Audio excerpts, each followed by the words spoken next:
আসসালামু আলাইকুম।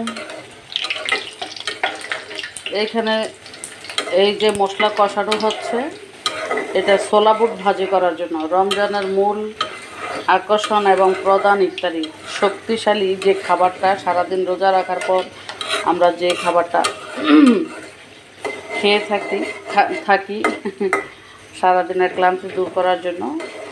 তো এইখানে মশলা কষানো হচ্ছে, মূলত আলু টমেটো তেলের মধ্যে দারচিনি এলাচ সামান্য হলুদের গুঁড়া আদা বাটা দিয়ে মশলাটাকে ভালোভাবে কষিয়ে নিচ্ছি। আপনারা কীভাবে ছোলাভাজি করেন অবশ্যই জানাবেন। তো এই মশলাটা কষাতে কষাতে যখন তেলটা উপরে ভেসে আসবে, তারপরে সামান্য ছোলা দিয়ে ভেজে নেব। কাঁচামরিচটা কেটে দেওয়া হচ্ছে, লাল সবুজ অরেঞ্জ কালারফুল।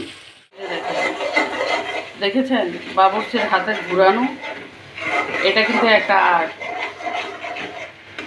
হাতের স্টাইল দেখেছেন নাড়ানো,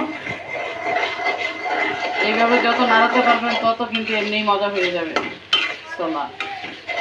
অসাধারণ শিল্প। এই যে এখন ছোলা বুটগুলো দিয়ে দিচ্ছে। এই যে বক্সে রেখে দিচ্ছে সিদ্ধ করে, যেদিন যতটুকু প্রয়োজন ভেজে নেবে। সিদ্ধ করা আলুকে এখানে কষতে দিয়ে দেওয়া।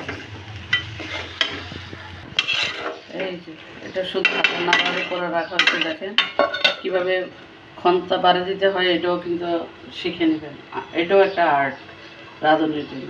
এই যে ঢাকনা দিয়ে ঢেকে দিছে, এই 2-4 মিনিট পর আবার একটু নেড়ে বাস মন চাইলে আপনি পুদিনা পাতা ধনে পাতা দিয়ে ডেকোরেশন করতে পারেন, পেঁয়াজ বেরেস্তা দিতে পারেন। আপনার যেভাবে ভালো লাগে আপনার রুচি মতো আপনি পরিবেশন করতে পারেন।